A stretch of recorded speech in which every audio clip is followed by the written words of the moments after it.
Sabahınız xeyir olsun Namidə. Mən bir daha sizi və tamaşaçıları salamlayıram. Bəli, sizin də qeyd etdiyiniz kimi Beynəlxalq Münasibətlərin Təhlili Mərkəzinin təşkilatçılığı ilə Azərbaycan C6 ölkələrinin beyin mərkəzlərinin konfransı keçirilir.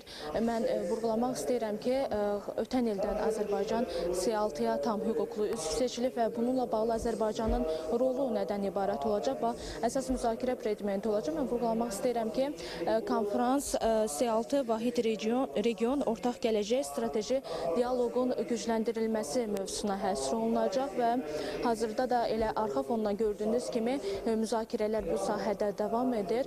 Mən vurğulamaq istəyirəm ki, ötən il Azərbaycan məhz C6 formatına tam hüquqlu üzv seçilib, hansı ki bu formata Azərbaycan, Qazaxıstan, Qırğızstan, Türkmənistan, Tacikistan, Özbəkistan ölkələri daxildir və Beynəlxalq Münasibətlərin Təhlili Mərkəzinin icraçı direktoru Fərid Şəfiyev açılış nitqi ilə çıxış etdi və çıxışda bir sıra əsas vacib məqamlara toxundu. Mən istərdim ki, bunu tamaşaçıların diqqətinə çatdırım.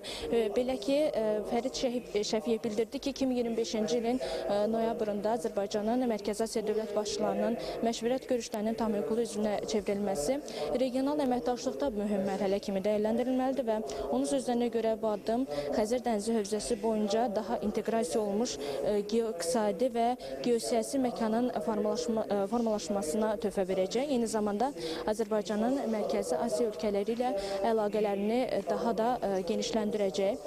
Eyni zamanda Fərid Şəfiyev onu da bildirdi ki, Azərbaycan Respublikasının prezidenti İlham Əliyevin 2023-cü ilin sentyabrında Düşənbədə, eyni zamanda 2024-cü ilin avqustunda Astanada keçirilmiş Mərkəzi Asiya dövlət başçılarının məşvərət görüşlərində məhz fəxri qonaq qismində iştirakı Cənubi Qafqaz və Mərkəzi Asiyanın vahid strateji məkan kimi getdikcə daha geniş siyasi və strateji dairələrdə qəbul olunduğunu nümayiş etdirir amma hazırki mərhələdə müzakirələrin məzmununu daha da dərinləşdirmək və inkişaf etdirmək vacibdir. Hansı ki, bugünkü konfransın işində məhz buna xidmət edəcək. Eyni zamanda Azərbaycan Mərkəzi Asiya ilə fəal əməkdaşlıq edir və əsas məsələ bu əməkdaşlığın daha vahid və genişləndirilməsi, eyni zamanda gələcəyə yönəlmiş çərçivə əsasında qurulmasıdır. Məqsəd əməkdaşlığı uzun müddətli imkanlara çevirməkdir.